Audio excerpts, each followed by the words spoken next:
Assalamualaikum warahmatullahi wabarakatuh. Jamaah rahimakumullah yang dirahmati oleh Allah Subhanahu wa taala. Kita lanjutkan lagi kajian edisi Ramadan tentang Rasulullah dan para sahabatnya. Kali ini yang akan saya sampaikan berkenaan dengan sahabat Rasulullah yang berawal memusuhi Rasulullah, membenci Islam, tapi tatkala kemudian sudah masuk Islam menjadi para syuhada Allah Subhanahu wa taala.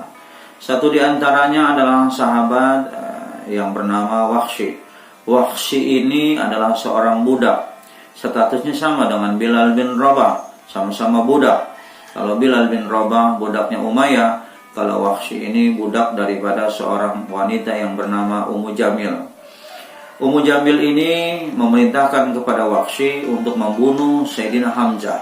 Karena apa? Karena suaminya, anaknya, orang tuanya pernah dibunuh oleh Sayyidina Hamzah.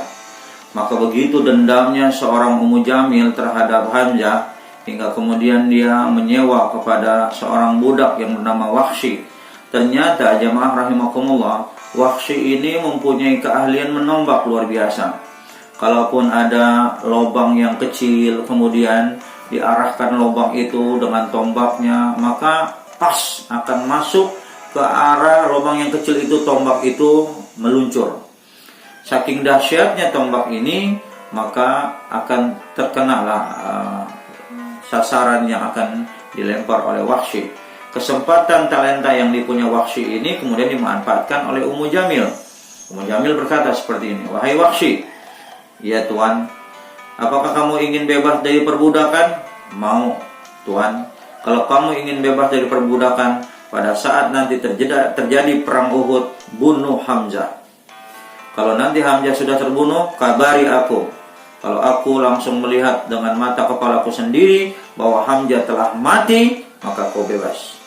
Dengan syarat kebebasan ini membuat Wahsy itu luar biasa bahagia, jamaah rahimakumullah. Karena memang orang-orang kasta keempat di bangsa-bangsa Arab itu yang disebut budak, ketika mendapat kebebasan atau kemerdekaan itu nilainya luar biasa. Itu yang memang sangat diharapkan oleh para budak-budak saat itu.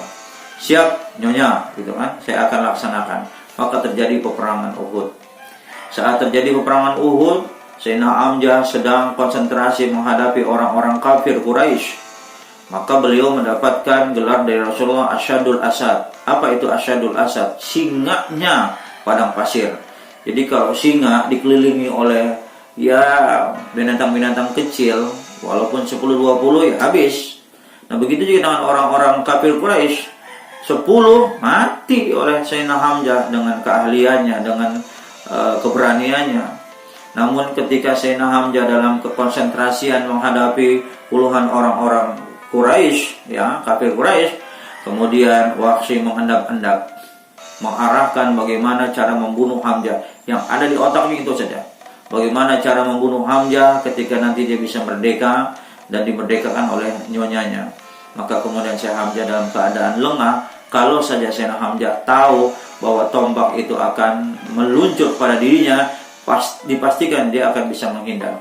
Tapi karena memang lagi asik, beliau sedang konsentrasi dengan orang-orang kafir Quraisy dari belakang, dari jarak hanya beberapa meter, maka meluncurlah kekuatan tombak itu hingga akhirnya menembus kepada dadanya dari belakang, ditembus hingga kemudian dadanya luar biasa. Jamaah rahimakumullah, Hamzah pun jatuh. Ketika Hamzah jatuh dan sudah wafat, maka di benak Wahsy saat itu merdeka, bebas. Maka dilaporkan kepada Ummu Jamil, "Nyonya, Hamzah sudah mati." "Saya belum puas." Maka kemudian Ummu Jamil kemudian diperlihatkan oleh Wahsy, "Ini Hamzah." Subhanallah, jamaah rahimakumullah. Dendam seorang wanita terhadap Hamzah ketika suami, anaknya, kemudian orang tuanya mati saat membela tentunya agama berhala di tangan Hamzah, maka dendam wanita itu luar biasa. Dicabutnya tombak, dibelahnya dadanya Sayyidina Hamzah, dibukanya dada rongganya tersebut, diambil kemudian jantung yang masih menempel dengan hatinya, dikunyahnya, kemudian ditumpahkan kembali. Merasa puas, maka dia berkata kepada Wahsy, hari ini kau bebas. Namun seiring perjalanan luar biasa, rahimakumullah, saat kemudian Wahsy menerima hidayah dan kemudian akhirnya dia masuk Islam ditemani oleh Bilal bin Rabah. Saat kemudian di hadapan Rasulullah SAW bahwa Wahsy masuk Islam, Rasulullah teringat kepada Sayyidina Hamzah yang wafat oleh tangan Wahsy. Tapi apa Rasulullah dendam? Tidak. Hal-hal yang sudah terjadi biarkan terjadi. Maka ada sahabat yang dibunuh masuk surga, yang membunuh masuk surga. Siapa? Itu dia kisahnya. Ketika dia sahabat tadinya kafir membunuh sahabat, maka sahabat yang dibunuh kemudian masuk surga. Saat sahabat yang membunuh ini masuk Islam, kemudian dia terbunuh menjadi pahlawan-pahlawan Allah, menjadi syuhada-syuhada Allah, akhirnya dia terbunuh dengan gelar syahid, dia pun akhirnya masuk surga. Semoga dengan kisah seperti ini, yang pertama, jangan dendam tersimpan selalu di dalam hati, karena dendam itu merupakan bagian penyakit yang sangat luar biasa membahayakan.